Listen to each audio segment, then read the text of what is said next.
What's going on, guys? Welcome back to a brand new video. In this one, we're going to be going over today's brand new update. I am going to be also double uploading later today. We're going to go over the Season 2 Battle Pass operators. I already recorded the video, so it will be going up later today. So definitely check back on the channel. Make sure you are subscribed so you also get a notification when it does go up. I did double upload as well yesterday, and I went over the Season 2 operators, so the ones coming into the store, the crossover events that we're going to get with The Walking Dead and Warhammer. If you're interested in that, I'll have that link down in the description. Feel free to check that out after this video, but that was the first video that we jumped into in regards to the Season 2 update that we're getting in just under 2 weeks. But anyways, let's go ahead. Let's jump into today's video. We got a brand new playlist update. This brought in Shipment 24/7. It brought in a new mode, which is Team Gunfight. To summarize the mode, it's literally just like regular gunfight, except now it's 6v6, and it will be available on the bigger maps rather than the small focused gunfight maps that we originally had. And then we also got the MW2 Mosh Pit, brought in the OG MW2 maps that got carried forward in the beginning of the Season 1 update, but this time around they actually added one additional one, and that is the Breamberg Hotel. For those of you guys who enjoy the MW2 maps coming to MW3 and being in these Mosh Pit modes, expect even more maps to be added in Season 3, which we will cover in upcoming videos. These are the modes we received with today's playlist update. They have also confirmed that Headquarters mode is also going to be coming in within the mid-season update. From now all the way up until the beginning of February, within one of the playlist updates,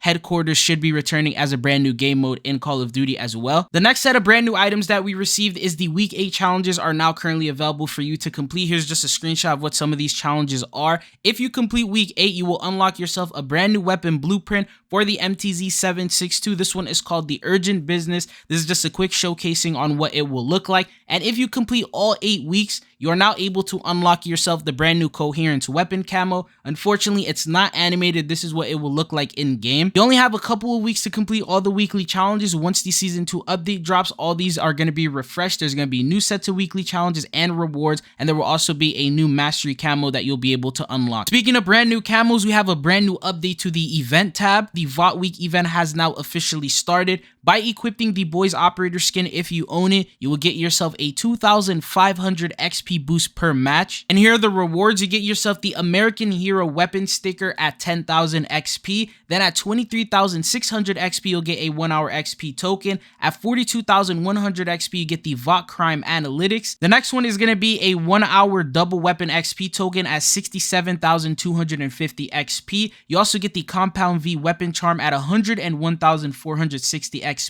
You also get the Soldier Boy Shield large decal at 148,000. You get the Vought International at 211,300. You get the Laser Baby calling card at 297,350. And then the next one is going to be a double battle pass XP token at 414,000. And the final reward is going to be at 573,500 is the Making Heroes Super Mastery camo. This is what it will look like in game once you complete the entire event. Shout out to Austin 6 for the footage. To complete this as fast as possible, I would recommend longer modes. For example, Domination, Hardpoint, any of these modes that have objectives that you can complete and can give you a lot of XP from doing them. I usually play Warzone. You can play Vandal Lockdown, Resurgence. Any mode of Warzone usually takes longer to complete, so that will also give you more rewards. You can also complete your daily challenges. You get around 5 to 10,000 XP every challenge that you complete, and that brings a total of almost around 50,000 XP right off the rip just by completing challenges. And just to remind you, this event will only be 1 week long, so next Wednesday at 10 a.m. all the rewards will be going away. So if you don't hit that XP goal, they will be going away and you won't be able to get the rewards. It will get replaced with the next Boys event, and that will be called the Supe Siege. We'll also have 7 different rewards that you can get, but this one is not going to be XP based. You'll need to do 6 different challenges, and here's what they are. Get 1 operator heat vision elimination in the Boys mode. We'll get you a calling card. Deactivate 20 pieces of equipment using the DDoS, reward of an emblem. Get 4 operator eliminations using the MTZ-762. You get a battle pass tier skip. Get 2 operator eliminations as a single life with the overkill vest equipped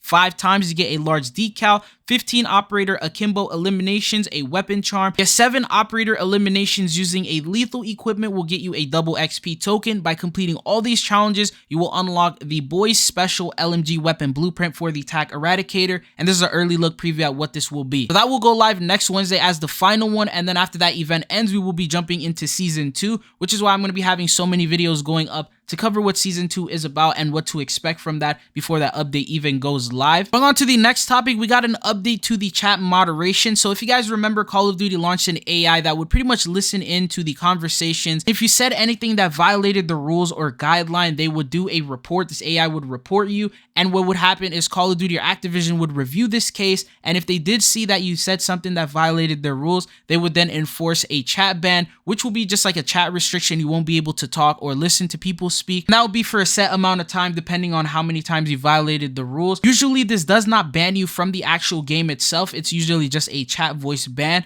But here's what they said. Because they've implemented this a couple months back, they have punished 2 million accounts so far in regards to this, and apparently it is now 50% less toxic in Call of Duty lobbies. And they mentioned when it came to banning these players, only 1 in 5 people were reported by another player. The rest of the 4 were actually reported by the AI system. So they were a little disappointed that I guess other players aren't reporting people who are violating these rules. They said to encourage more reporting, we've rolled out messages that thank players for reporting, and in the future, we're looking to provide additional feedback to players when we act on their reports. Now, the problem is Call of Duty's report system is very well known for not working properly. For example, the shadow ban system. If a player and his entire squad are playing against you, you destroy them because you're just simply better than them. You're not cheating. You're not doing anything. And they mass report you. So every single one of them spam reports you. You will actually get shadow banned and be put in lobbies with people who are cheating and who are hacking that got reported accurately. And until Call of Duty reviews your account to see if you were violating the rules and if you were actually cheating, takes around 5 to 7 business days. With their report system, if someone says something they shouldn't say and they end up getting mass reported, they might end up getting shadow banned instead of getting voice chat banned. I hope they do in the future address this in a blog post and talk about the shadow banning, the mass reporting, and the whole process of that. They've also updated what can and can't be banned. So they said, we do not tolerate bullying or harassment, including derogatory comments based on race,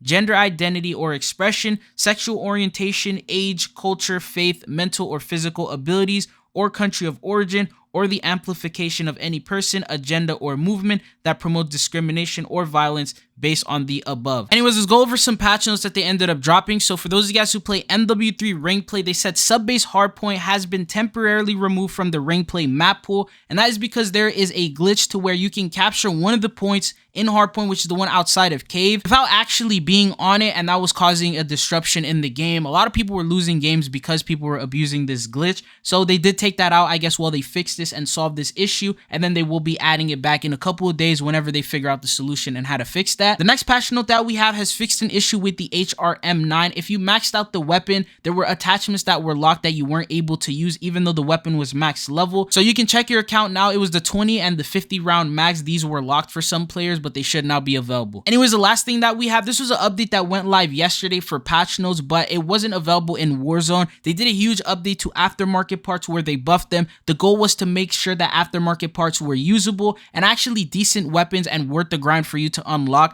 and weren't really just all bad altogether. So they buffed most of them. They only mentioned them in the patch notes for Modern Warfare 2, and when it came to Warzone, they only mentioned bug fixes. So this time around, they actually updated those patch notes and they added them into Warzone. So it means that these aftermarket parts were also indeed buffed in Warzone as well. But anyways, that is pretty much all that I have for you guys here in today's video. Expect another video going up later today. If you found the video helpful or informative, don't forget to hit that like button. But it's been your boy Chizo, and hopefully I'll be seeing you guys back again. Peace.